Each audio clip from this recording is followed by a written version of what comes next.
sehingga pengantarnya jadi kagok gitu ya. Nah, kenapa jadi kagok? Mungkin ada beberapa, nanti di TI itu ada beberapa mata kuliah ya, mestinya saya berikan pengantarnya dulu, tapi beberapa sebelum saya berikan pengantarnya Anda sudah dapat kuliahnya gitu ya, atau dalam waktu bersamaan ya kuliahnya sudah dapat, tapi di sini juga saya kasih pengantarnya. Padahal namanya pengantar itu pasti hanya sebagian kecil gitu ya, dan namanya juga pengantar ya. Hanya semacam kata pengantar dari sebuah buku. Ini yang bikin saya kagok, disampaikan eh, hanya sekadar pengantarnya Anda sudah dapat kuliahnya misalnya untuk beberapa ya, tidak disampaikan ya materinya jadi sedikit ya. Jadi memang kayaknya nanti beberapa materi nggak perlu saya sampaikan sehingga waktunya menjadi apa namanya sisa sebetulnya ya. Anda sudah dapat kuliahnya. Oke, antara lain sebutnya mungkin di analisis ekonomi keuangan ini saya nggak tahu persis, saya paling tidak nggak hafal gitu ya. Untuk Anda yang sudah dapat kuliahnya apa saja terkait dengan keuangan sudah atau belum gitu ya. Oke, sementara sambil mengabaikan lah kalaupun itu ada ya, eh, sudah dapatkan ya, karena kok di aspek ekonomi keuangan itu paling tidak kan dapat kuliah ekonomika atau ekonomi teknik atau analisis biaya, sebetulnya itu selain manajemen keuangan. Nah, mungkin sudah dapat, mungkin belum, mungkin nggak dapat ya. Nah itu ada tiga kemungkinan ya, mungkin mungkin sudah dapat, mungkin belum dapat, atau mungkin nggak dapat. Kalau mungkin nggak dapat ya saya kasih pengantarnya malah cocok gitu ya, paling untuk nanti belajar sendiri gitu ya. Kalau belum dapat, betul itu pengantar itu fungsinya sebelum Anda dapat yang sebenarnya saya kasih pengantarnya. Nah, yang bikin kagok justru kalau Anda sudah dapat kuliahnya, ya mungkin pembahasannya sudah rada jauh, sementara saya baru mengasih pengantarnya. Ini kan kebalik. Oke, mungkin jadi saya apa namanya, karena nggak hafal ya, Anda sebutnya dapat apa gitu ya, terutama yang sudah atau yang sekarang. Eh, jadi beberapa saya akan sampaikan secara apa yang namanya, common sense aja. Oh ini kayaknya perlu, ini kayaknya nggak perlu gitu ya. Oke, untuk ekonomi keuangan ini sudah kita sampaikan ya, eh, kuliah terakhir bahwa orang TI ada mata kuliah yang memang ini perlu, ada yang perlu sekedarnya, ada yang sampai harus tahu, ada yang sampai bisa gitu ya, sudah saya sampaikan. Yang terakhir mengenai kalau biaya itu perlu perlu tahu lah karena nanti menganalisis produktivitas. Dan produktivitas itu ujung-ujungnya diukur secara ekonomi juga, secara keuangan. Jadi orang tuh, sebentar ya saya minum dulu.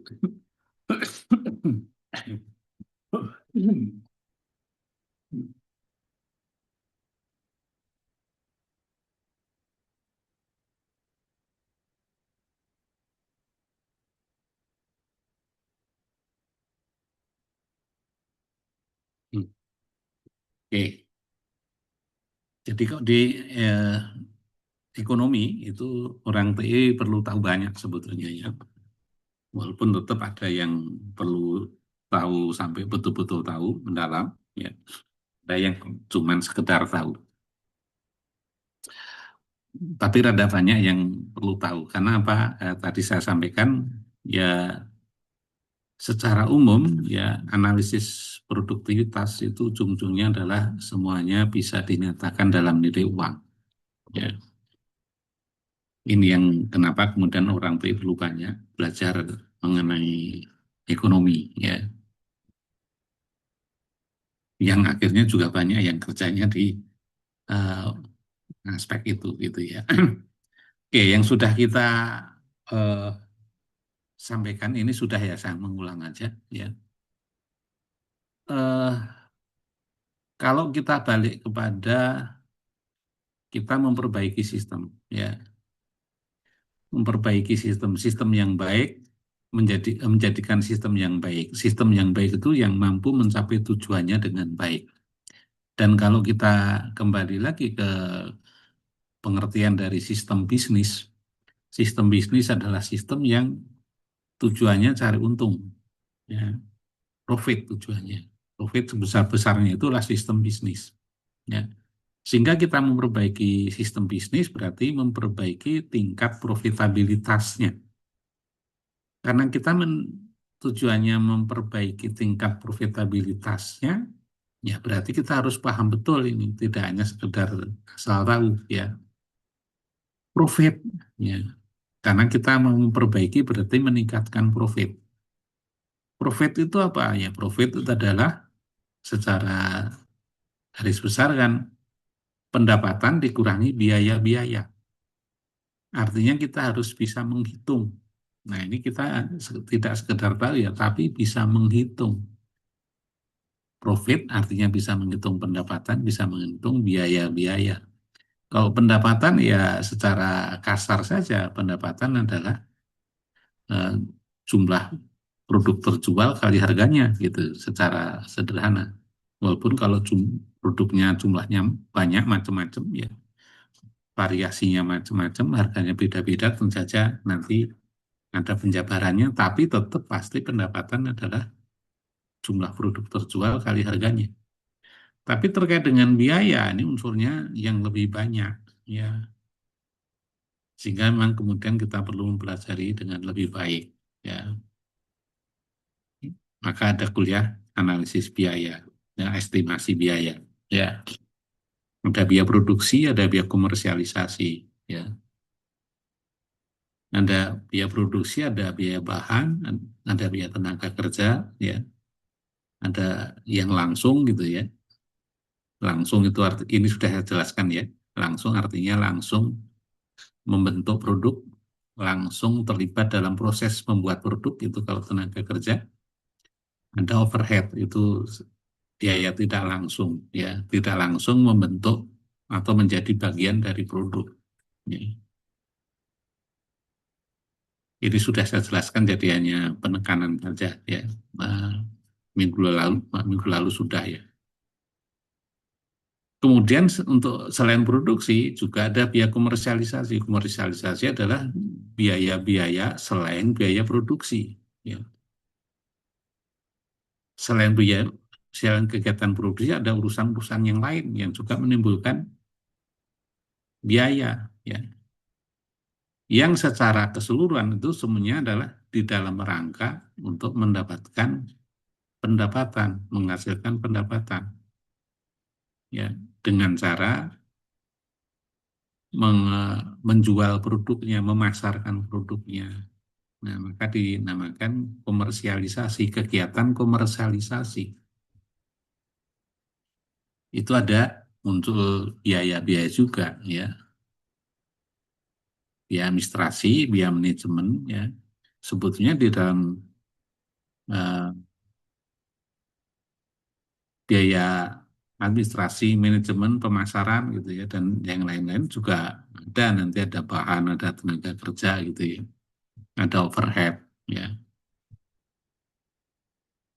Nah, ini kan yang minggu lalu saya sampaikan untuk apa kita perlu tahu sampai ya relatif mendalam ya, supaya kita bisa memperbaiki ya, memperbaiki meningkatkan profitabilitas. Karena memperbaiki sistem bisnis meningkatkan profitabilitas. Karena profit tadi adalah pendapatan dikurangi biaya-biaya untuk meningkatkan profit ya. Sebetulnya bisa dengan cara meningkatkan pendapatan dan juga dengan menurunkan biaya. Nah, kita mesti juga tahu mana yang perlu lebih diprioritaskan atau sama prioritasnya, peningkatan pendapatan ataukah penurunan biaya. Nah, ini kasusnya beda sebetulnya ya, antara meningkatkan pendapatan sama menurunkan biaya. Nah, dalam hal meningkatkan pendapatan, bagi orang TI ilmunya sebetulnya, ilmu yang yang perlu lebih didalami sebetulnya dalam hal pendapatan itu di dalam meningkatkan nilai dari produk. Ya, meningkatkan nilai dari produk artinya misalnya produknya lebih berkualitas, ya, supaya penjualannya lebih banyak. Oke, bagaimana penjualan lebih banyak, ya, dan harganya bisa meningkat. Tapi dengan cara-cara engineering. Nah, ini bedanya, ya. Sehingga misalnya kalau kita konsisten dengan ilmu TI di dalam meningkatkan pendapatan, itu misalnya untuk meningkatkan atau menjaga nilai, berarti menjaga atau meningkatkan kualitas, ya. Itu cara meningkatkan pendapatan atau menjaga pendapatan, bukan dengan promo-promo. Nah, promosi-promosi misalnya. Oke, promosi meningkatkan penjualan, tapi ilmu TI-nya bukan di promosinya itu, ya. Tapi dari bagaimana meningkatkan nilai dari produk. Pertama tadi dari sisi kualitas, misalnya, atau dengan membuat inovasi-inovasi, ya, mengembangkan produk baru, ya.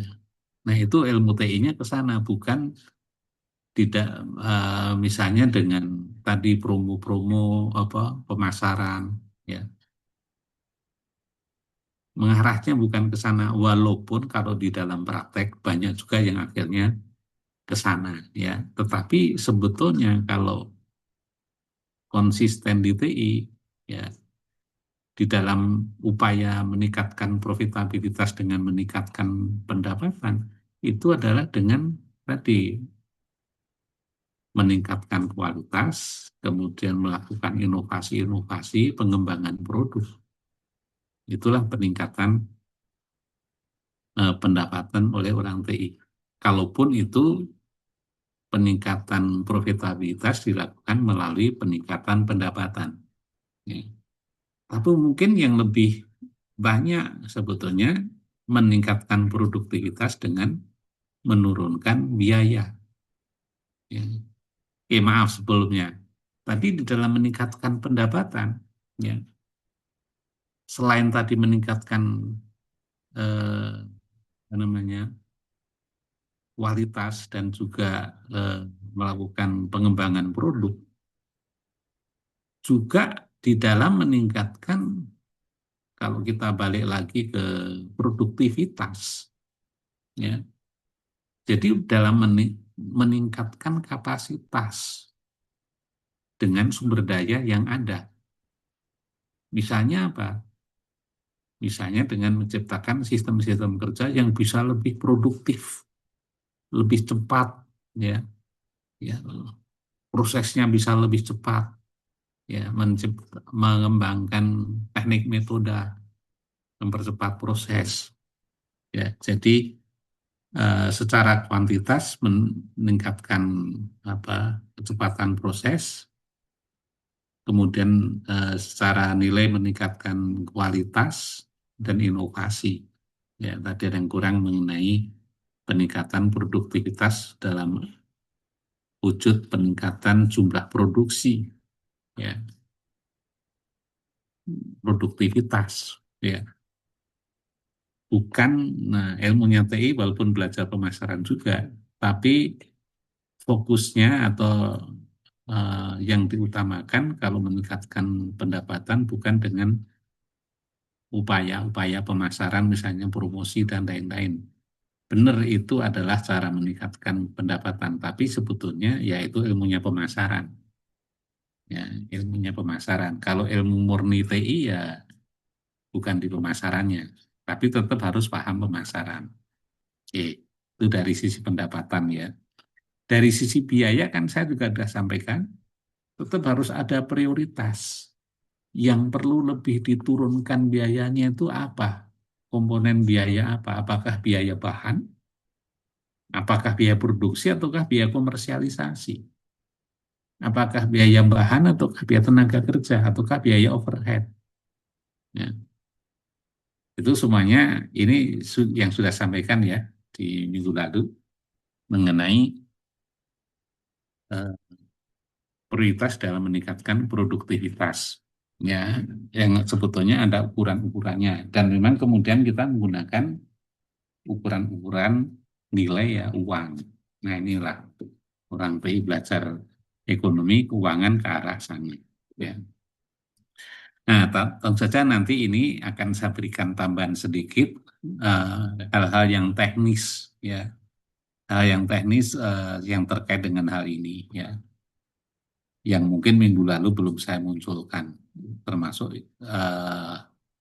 karena baru saya tambahkan ya di file yang saya berikan mungkin belum ada ya. Kalau ini kan sudah ya. Jadi dari data-data informasi keuangan orang TI membuat analisis ya yang secara umum kita bisa mengatakan analisis produktivitas. Ini kalau dari sisi biaya eh, mana yang harus diperbaiki, mana yang perlu mendapatkan prioritas untuk perbaikan ya. Apakah tadi bahan, apakah tenaga kerja, apakah overhead, ya, dan seterusnya. Ya. Apakah yang dia produksinya ataukah dia komersialisasi, ya. Nanti akan ada kuliahnya yang mengarah ke sana, maksudnya ke sana. Atau yang saya sampaikan, kalau Anda belajar analisis biaya, belajar analisis keuangan, nah, jangan lupa, kalau konsisten di TI berarti tujuannya apa? Supaya bisa membuat kebijakan yang tepat. Dalam hal ini menentukan prioritas. Mana yang perlu diprioritaskan dalam perbaikan supaya hasilnya optimal. Nah, kira-kira seperti itu ya. Nih, analisis-analisisnya termasuk orang TI juga perlu paham mengenai rasio-rasio keuangan ya, yang mungkin didalami oleh orang keuangan gitu ya, orang manajemen keuangan ya. Rasio-rasio keuangan. Misalnya apa nih, ada profit ya. Profit. Ya, profit itu yang laba bersih ya, net income. Nah, laba bersih. Laba bersih dibandingkan dengan apa rasio itu artinya dibandingkan ya. Dibandingkan dengan besarnya modal. Nah, itu orang ekonomi mengarah ke sana misalnya. Dibandingkan dengan nah kalau orang TI bisa termasuk dibandingkan dengan nilai aset. Ya, beda ya modal dengan aset. Dibandingkan dengan aset. Ya, itu untuk menunjukkan asetnya produktif atau tidak.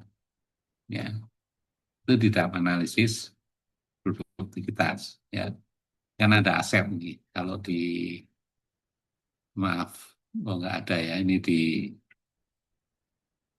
neraca. Ini kan nggak ada neraca. Jadi orang lain juga bisa baca neraca gitu ya. Ini neraca nggak saya cantumkan tapi ya. Kalau di neraca ada informasi data mengenai aset ya. Coba kalau laba bersih dibagi aset tetap, eh, nilainya berapa? Nah, itu berarti bagus atau enggak? Nah, untuk menunjukkan produktivitas dari aset, ya, misalnya saja seperti itu penggunaannya. Nah, saya akan tambahkan sekarang ada analisis yang lebih teknis, ya. Tapi, nah, yang saya sampaikan kan baru ini, ya.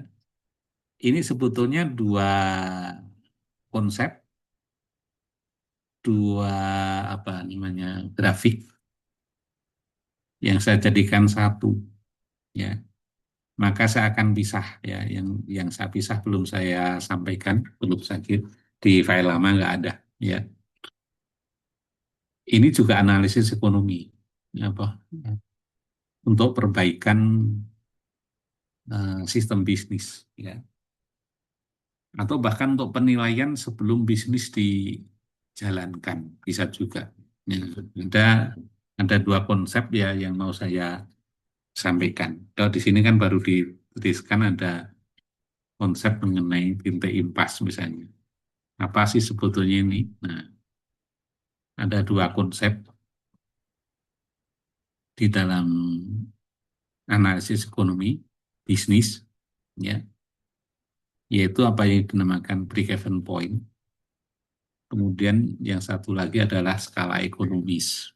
Apa itu? Nah, ini sebenarnya biasanya untuk melakukan penilaian kelayakan suatu bisnis. Jadi sebelum bisnis dimulai, kita harus yakin, ya, itu di TI maka juga ada kuliah kelayakan, ya.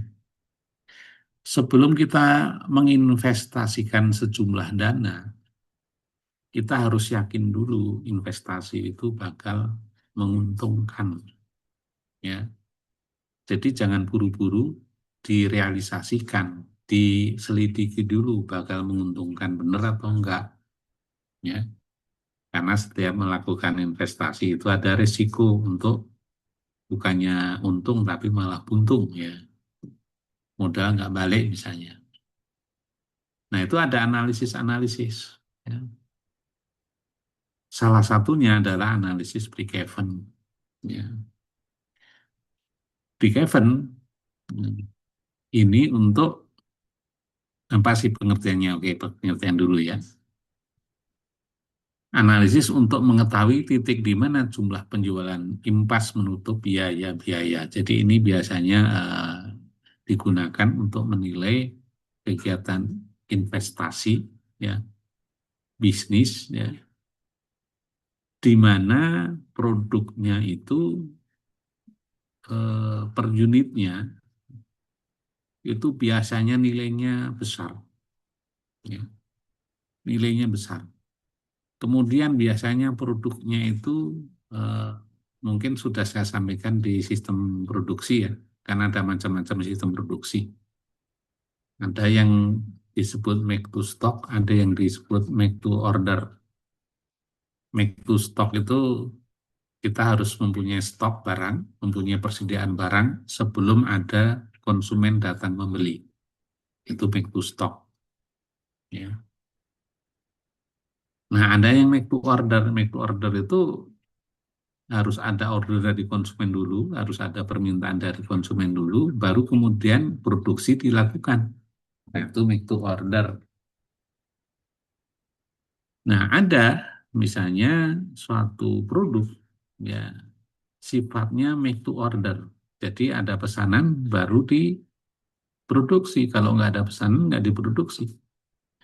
Nah, apalagi ada yang nilainya besar, ya. Misalnya apa? Ya, karena Unjani itu TI-nya di sebelah pabrik, ya, PT Pindad, ya saya gunakan sering PT Pindad. PT Pindad itu mengembangkan beberapa produk, ya, antara lain adalah, ya, kendaraan tempur gitu, ya, baik untuk personil maupun untuk ya untuk tempurnya, misalnya tank gitu, ya. Ada tank, ada yang untuk kendaraan personil, ya, semacam jeep, bahkan itu yang jeepnya presiden kan Pindad juga itu, ya. Oke, katakanlah mengembangkan eh, tank gitu, ya. Itu biaya pengembangannya besar. Biaya untuk pengembangan mulai dari eh, R&D, ya, penelitian pengembangan, eh, inovasi, ya, sampai kemudian dibangun fasilitas produksi itu perlu dana yang besar. Sementara yang namanya tank itu konsumennya ya tertentu, ya, hanya tentara, ya, bukan untuk masyarakat umum, ya. Dan kemudian ya kebutuhannya relatif terbatas, ya. Jumlah yang dibutuhkan itu relatif terbatas. Bukan bukan sering-sering beli, ya. Dan harganya mahal karena biaya produksinya juga mahal, biaya pengembangannya mahal, biaya produksinya mahal. Memang harga jualnya juga mahal, ya.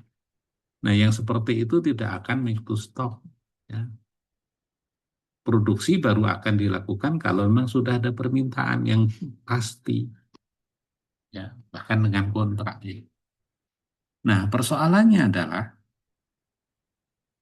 karena permintaannya sendiri terbatas. Ya. Maka yang menjadi pertanyaan sebelum investasi ke sana adalah modal yang dikeluarkan baik untuk pengembangan maupun membangun fasilitas produksi itu investasinya bakal bisa balik atau enggak.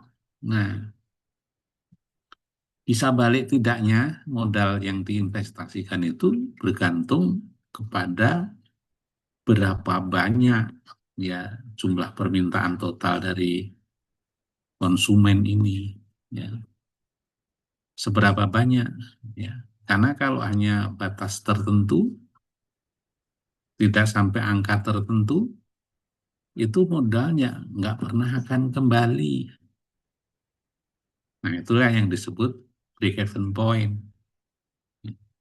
titik impas sering disingkat seperti itu. Ya. Break-even point berguna untuk menentukan berapa besar volume penjualan kumulatif yang diasumsikan relatif sama dengan volume produksi ya. Jadi yang diproduksi sama dengan yang dijual karena apa ya?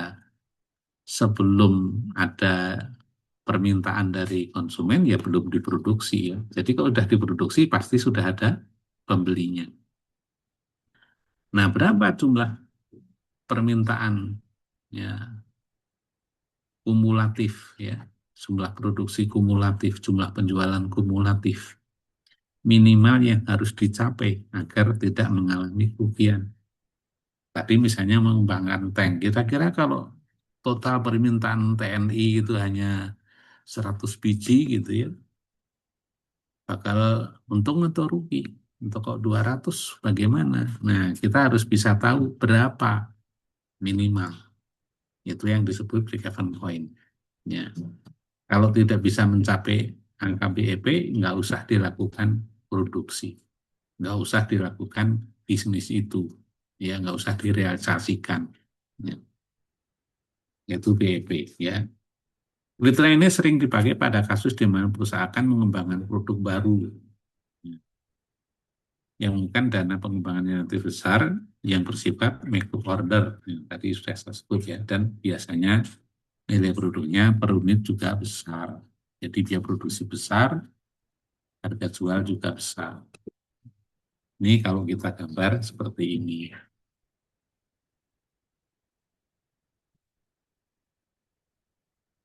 Jadi tadi ada biaya pengembangan di sini ya. Ada R&D-nya. Bagaimana sih merancang yang bagus, yang andal, ya, dan seterusnya, dan seterusnya. Itu perlu biaya. Ya. Kemudian nanti untuk produksi juga perlu biaya membangun fasilitas produksi. Totalnya, nah inilah totalnya. Itu nanti akan menjadi apa yang dinamakan sebagai biaya awal, biaya pengembangan. Ya, sekalian ya, ya dikeluarkan di awal. Nilainya besar. Ya. Nah, kemudian kalau ada permintaan baru diproduksi. Ya, katakanlah misalnya biaya produksinya per unit berapa? Ya, biaya produksi per unit misalnya 20 miliar gitu ya. Dijual harganya berapa? 26 miliar misalnya. Nah, tentu saja semakin banyak yang diproduksi, ya biayanya makin besar, makin besar, makin besar. Ya. Jadi ini grafik biaya produksi per unit. Eh, eh, eh, biaya produksi yang sebutnya tadi misalnya per unit 20 ya. Kalau produksinya banyak, ya tinggal dikalikan aja. Ini jumlah yang diproduksi per secara kumulatif. Jadi dari waktu ke waktu. Nah, kemudian biayanya total. Total itu adalah biaya per unit, ya, ditambah biaya awal tadi, biaya pengembangan. Ini totalnya sekian. Nah, kok dijual? Nah, tadi harganya kan lebih tinggi dari ya produksi, misalnya 26 gitu yang tadi saya sebut ya. Sehingga ini lebih apa namanya elevasinya lebih besar ya. Nah, kemudian ini menunjukkan ya jumlah penjualan apa pendapatan penjualan ya, yaitu jumlah kali harganya. Jumlah kali harganya. Jadi semakin banyak yang dijual, semakin besar pendapatannya. Nah, kita bandingkan antara pendapatan total ya dengan biaya total. Kalau produksi sedikit, ya produksi nggak ada misalnya, produksi nggak ada berarti pendapatan nol, tapi sudah ada biaya pengembangan segini, ya, ya rugi, ya. Tapi begitu ada yang produksi, nah ada pendapatan, oke, biaya totalnya naik sedikit, ya, karena ada biaya per unit, ya, dan seterusnya makin naik, naik, naik, naik, naik, pendapatannya makin tinggi, makin tinggi, biaya total juga makin tinggi, tapi dengan ya lebih landai peningkatannya. Sampai ada kondisi di mana pendapatan total sama dengan biaya total. Itulah yang disebut break-even point, ya, BEP. Kalau sudah melampaui angka tertentu, angka BEP ini, maka ini untungnya, keuntungan yang ada. Semakin besar produksinya, semakin besar keuntungannya kalau sudah melewati BEP. Ya.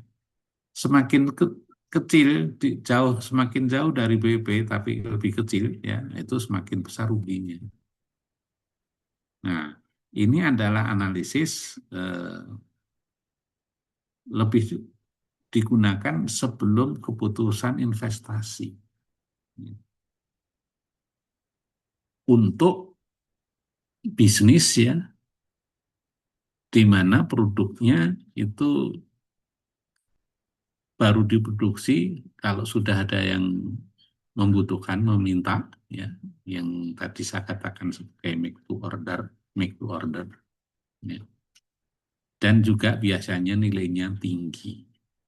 Ya. Pertanyaan mendasarnya adalah total permintaan dari konsumen itu bisa mencapai, ya, bisa mencapai batas angka minimal atau enggak. Kalau enggak bisa melewati ini, enggak usah direalisasikan. Ya. Jadi sudah enggak usah bangun pabriknya segala macam. Ya. Tapi kalau bisa melewati, oke, silakan direalisasikan. Nah, itu analisis ekonomi ya, yang sebetulnya kaitannya dengan persoalan teknis cukup kuat. Karena apa ini? Keputusan bangun pabrik misalnya, keputusan pengembangan produk, direalisasikan atau tidak investasinya. Ya. Ini untuk make to order. Nah, kalau untuk yang make to stock bagaimana? Yang produksi itu sudah dilakukan sebelum permintaan datang, konsumen datang. Stoknya sudah harus ada. Nah, maka analisisnya berbeda, yaitu pakai skala ekonomis.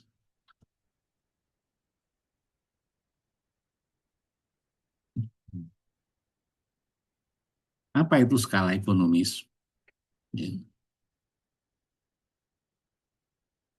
Analisis skala ekonomis untuk mengetahui skala atau kapasitas produksi minimum supaya kegiatan operasional usaha tidak mengalami kerugian. Ini sama-sama diperlukan untuk terutama sebetulnya sebelum investasi dilakukan. Ya. Jadi justru untuk pertimbangan keputusan apakah sebaiknya dilakukan atau tidak. Ya. Kriteria ini sering dipakai pada kasus di mana perusahaan akan memproduksi barang yang bersifat make to stock, tadi sudah saya sebut ya. Dan biasanya merupakan sistem produksi massal, ya. Artinya produksi besar-besaran. besar-besaran itu berapa sih? Nah, pokoknya produksi rutin lah itu mengenai berapanya. Nah, ini yang justru menjadi pertanyaan di kasus ini ya. Dalam rencana investasi bisnis dengan karakteristik seperti di atas, maka harus diyakinkan bahwa potensi penjualan yang bisa diraih harus lebih besar dari skala ekonomisnya. Nah, ini kaitannya dengan kapasitas produksi. Ya. Kapasitas produksinya berapa? Ya. Mencapai skala ekonomisnya atau tidak? Nah, kalau tentu saja berapa besar kapasitas produksi yang perlu dibangun itu terkait dengan seberapa besar permintaan dari masyarakat konsumen yang bisa nyampe ke perusahaan kita. Gambarannya seperti apa? Ini agak berbeda. Kalau grafiknya ada kemiripan dengan yang tadi. Ya, ya. Ini ya, ini juga bisa dibuat yang ininya juga ya, yang apa variabelnya juga ini. Oke, ini saya kasih warna ini lain lah.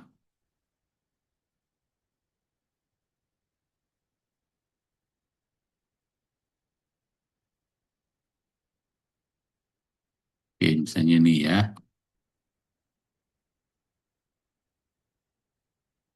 Ini adalah, nah, istilahnya sekarang berbeda.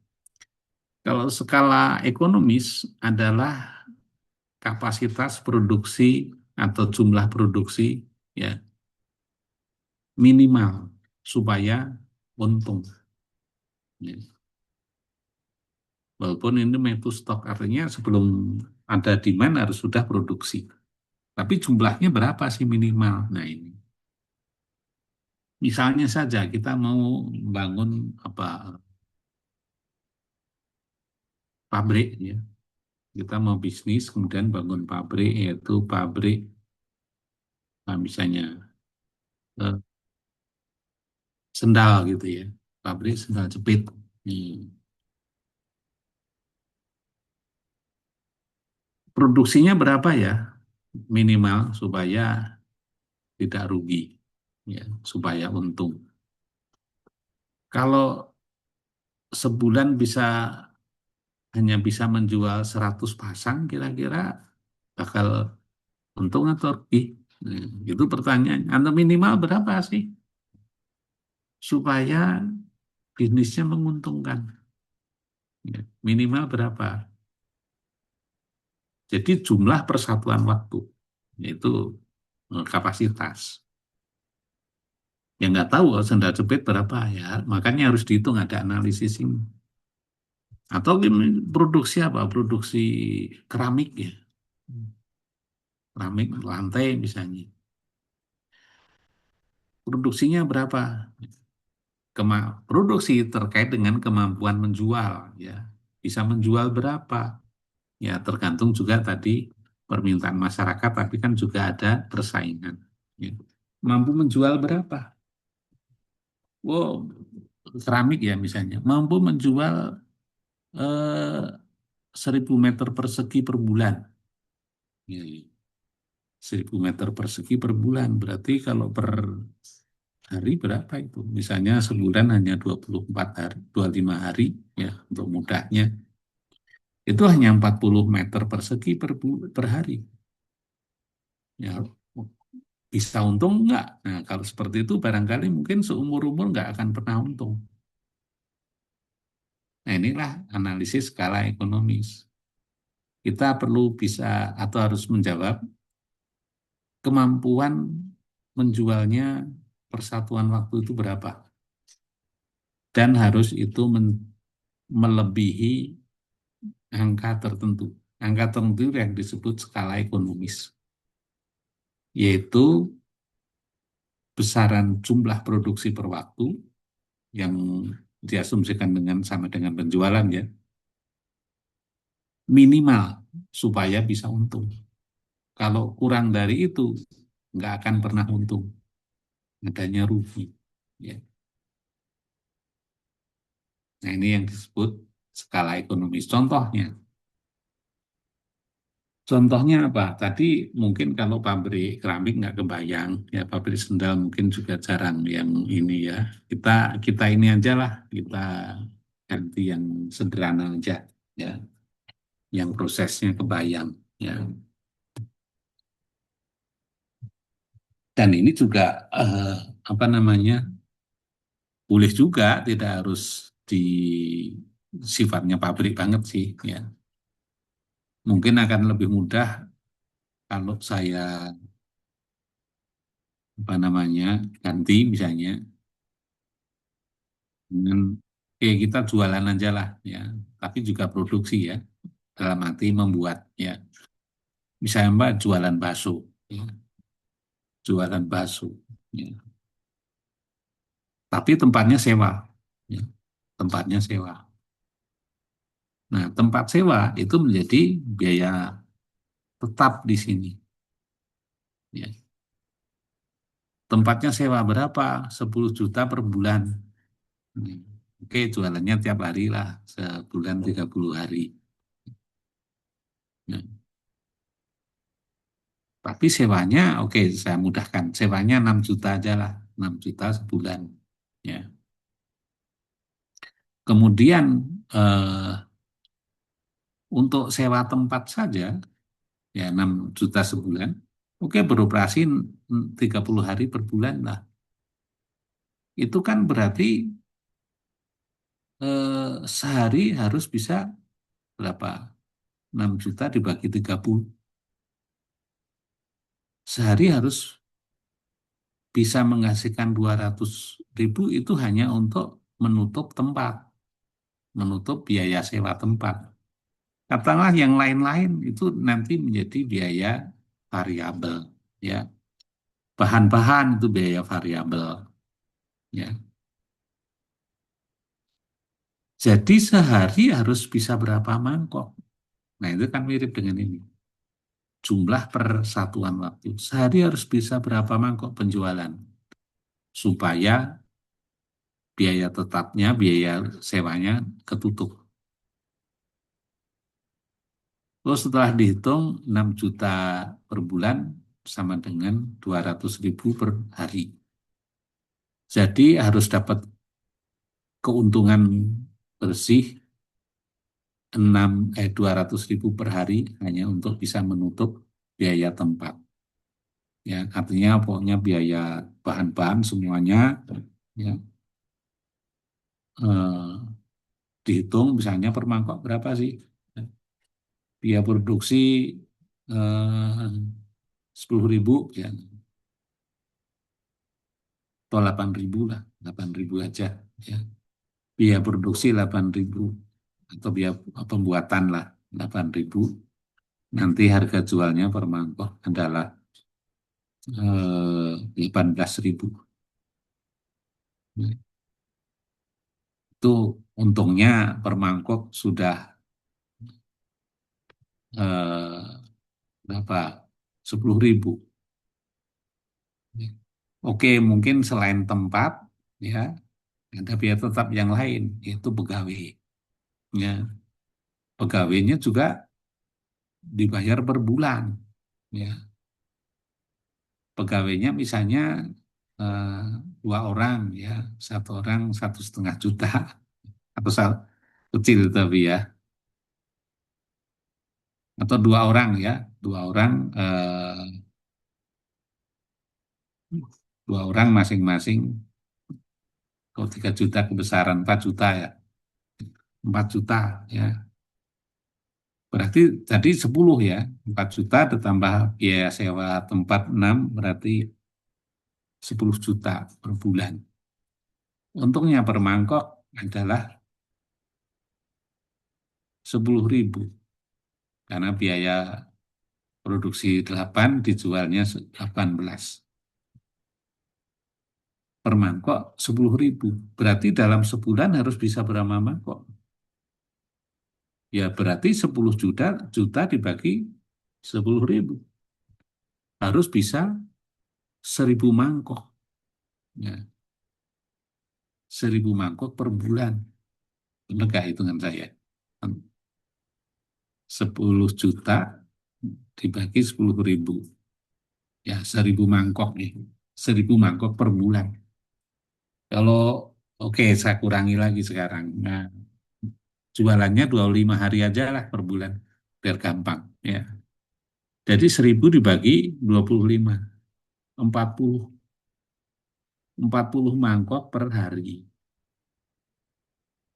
Itu baru impas. Ya, baru nutup biaya-biaya. Ya. Kalau bisa lebih dari itu, nanti kita baru dapat untung. Ya.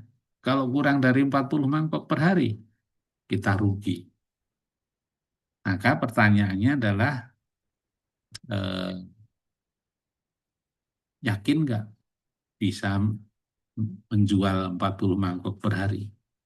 Ya, harus lebih dari itu. Karena kalau cuma 40 mangkok per hari, hanya dapat capeknya doang. Ya, kita nggak dapat apa-apa kalau cuma 40 mangkok per hari. Ya. Maka ya semakin besar dari itu ya semakin ada untung. Ya. Kalau nggak ada segitu, ya kalau kurang, kok cuma 30 mangkok gimana? Kita rugi. Ya. Nah ini analisis skala ekonomis. Diperlukan pada kondisi di mana yang menjadi tanda tanya adalah kemampuan menjual persatuan waktu. Ya. Itu kalau investasinya belum dilakukan. Ya.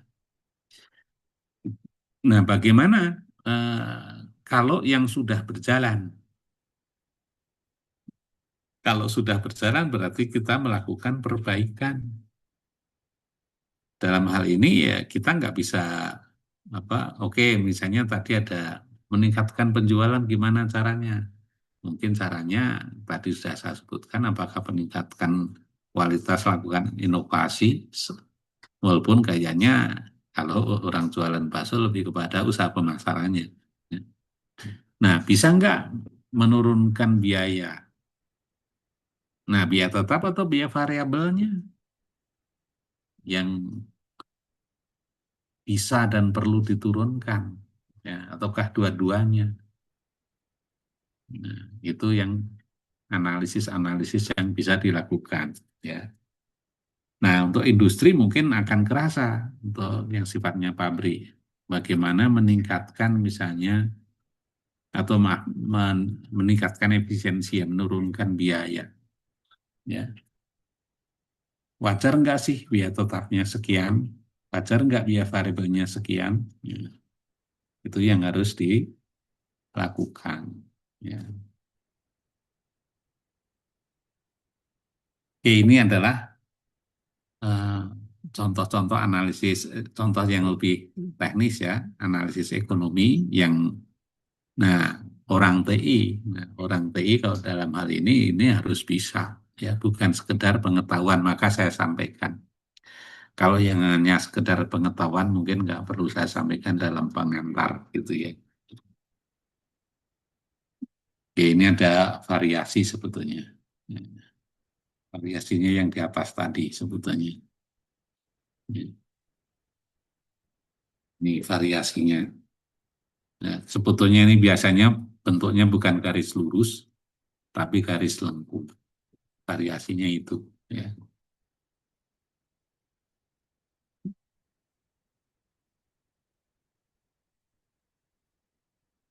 Itu, nah, yang lain mungkin, tapi eh, apa namanya? Oke, misalnya saya nggak tahu Anda sudah dapat kuliah ekonomi teknik, jangan-jangan ya.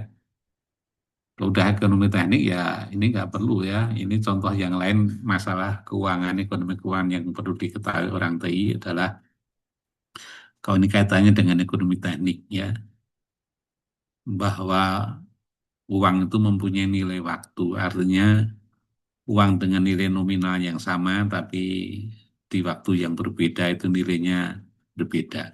Nilai tukarnya, ya, nilai tukarnya berbeda.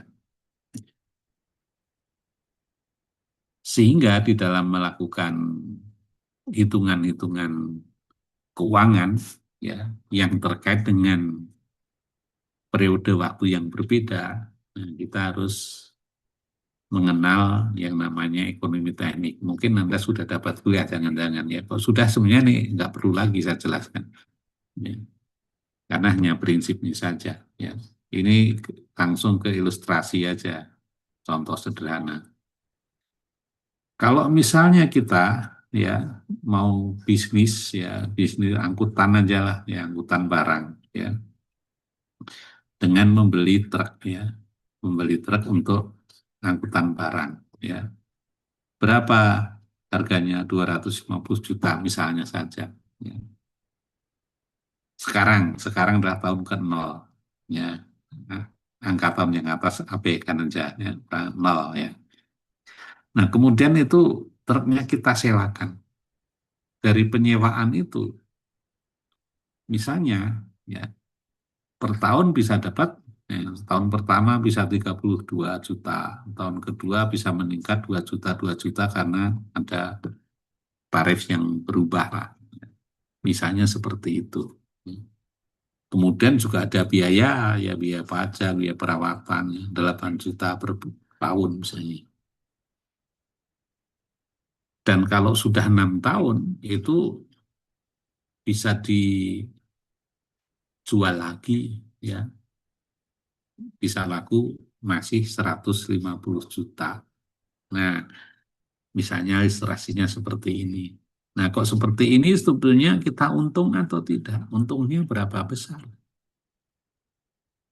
Nah, prinsip ekonomi teknik, nilai waktu dari uang, ini angka tidak boleh langsung dijumlahkan begitu saja, karena nilai uang pada 250 juta sekarang itu berbeda dengan 250 juta 6 tahun yang akan datang, atau 150 juta 6 tahun yang akan datang itu tidak sama dengan 150 juta sekarang.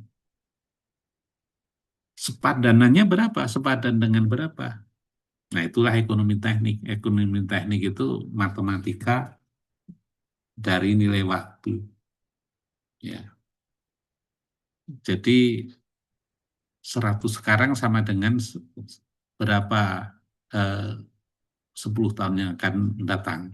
Ya. 100 sekarang sama dengan berapa pada 5 tahun yang lalu. Nah, sebetulnya intinya seperti itu aja. Ya.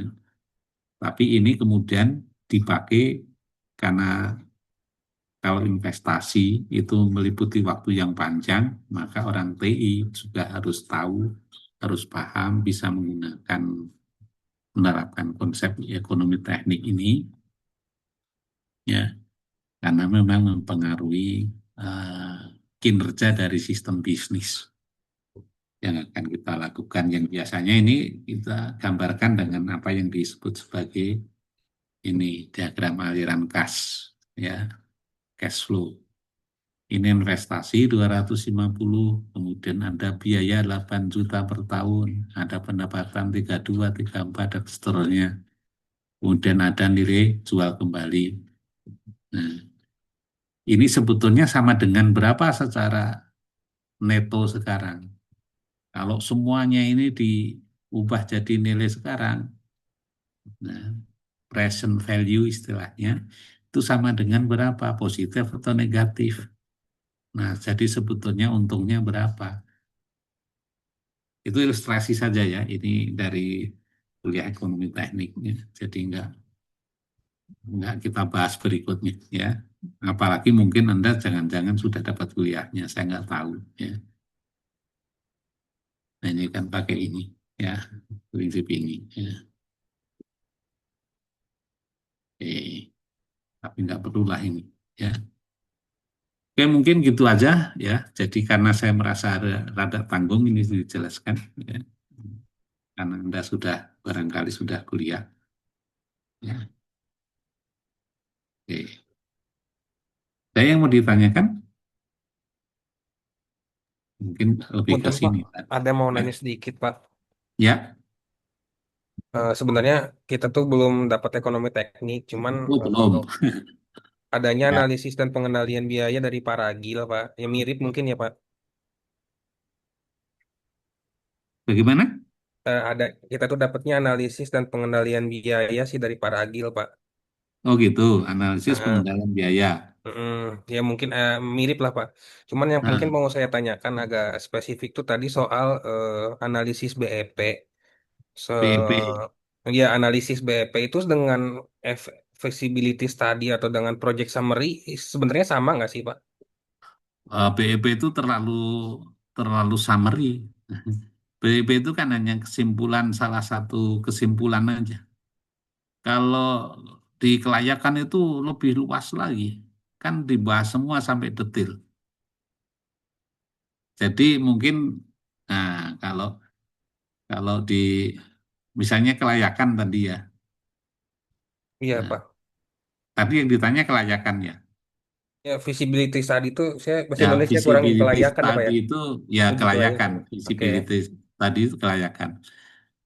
Kan ada, oke, ada investasi, ya oke, saya pakai yang ini aja dulu ya malah ya. Nah, ini investasi. Nah, ini karena cuma beli truk ya. Kalau bangun pabrik ini unsurnya banyak banget ya. Belum lagi mengenai apa misalnya bangun pabriknya seberapa besar, ya, pabrik apa, fasilitasnya apa saja yang diperlukan, ya, desainnya gimana dan lain-lain. Nah, ini banyak ya. Belum nanti pegawai operasional, pegawainya berapa banyak, pegawaiannya apa aja. Jadi urusannya banyak banget. Maka itu ada satu kuliah tersendiri itu di kelayakan itu atau nanti istilahnya kita eh, perencanaan bisnis ya. Kalau BEP kan cuma analisis singkat saja. Jadi kalau di feasibility study itu jauh lebih banyak ininya yang dihitung. Tadi contohnya ini investasi apa sih? Membangun pabrik, ya, bangun pabrik dengan segala isinya kan kita harus menganalisis isinya apa saja yang perlu ada, yang harus ada, berapa banyak, ya, sehingga kemudian memerlukan modal investasi. Nah, setelah beroperasi, nah komponen biayanya juga banyak, macam-macam. Ada bahan tenaga kerja, bahannya banyak, tenaga kerjanya banyak, ya, baik langsung maupun tak langsung, ya, kegiatan-kegiatannya.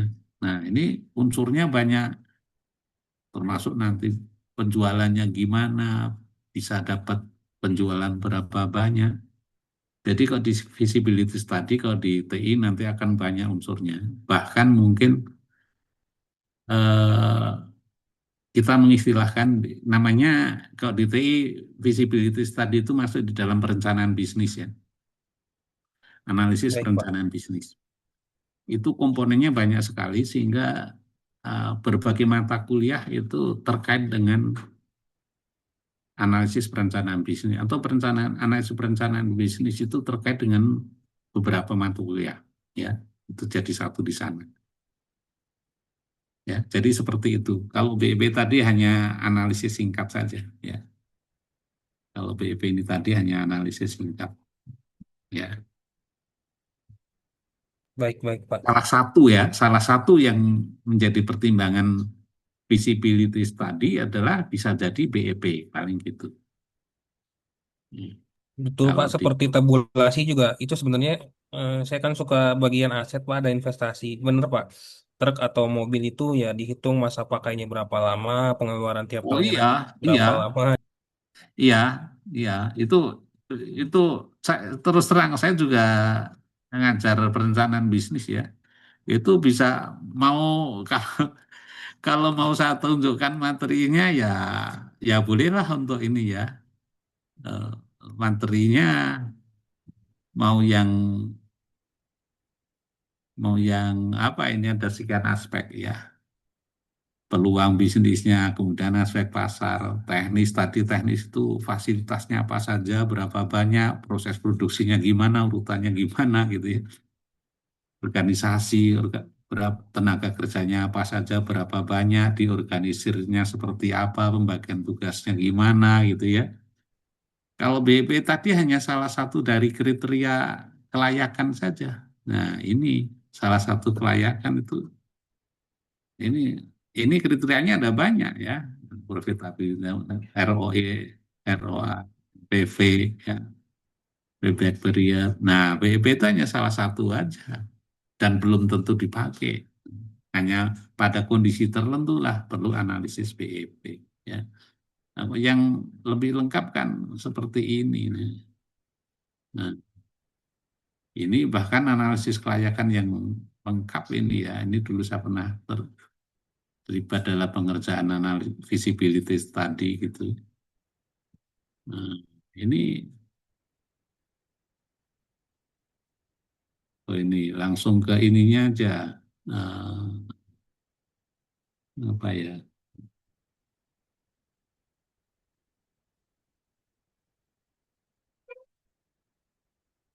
Slow. Nah, langsung cash flow misalnya. Ini banyak banget ininya. Ini kita analisis sampai berapa? Sampai 35 tahun gitu, 30 tahun. Ya. Ini ini satu visibility study ini. Dan ini hanya satu ada ini baru satu sheet kan ini ada berapa sheet? Ada banyak sheet ini. Ya. Ini konstruksi, ini artinya bangun pabriknya katakanlah ya ini kayak gini. Ya. Rinciannya begitu banyak ya. Masih ke bawah masih ada ini terus sampai berapa ratus baris nih. Ada rincian alat-alatnya.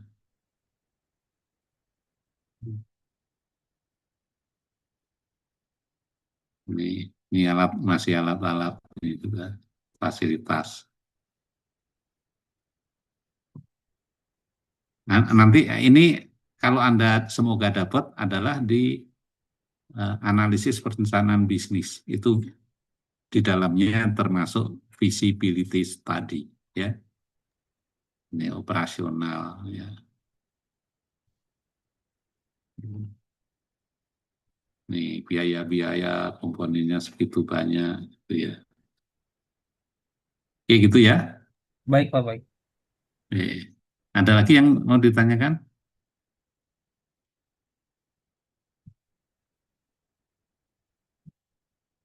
Halo, ada yang mau ditanyakan lagi? Karena ini hanya pengantar, ya. Pengantar itu hanya dalam satu buku 300 halaman pun pengantarnya hanya beberapa halaman atau bahkan 1-2 halaman gitu ya.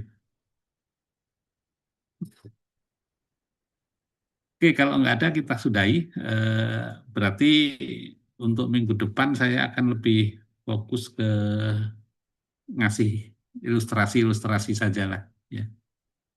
Oke, saya akhiri. Selamat malam. Assalamualaikum warahmatullahi wabarakatuh.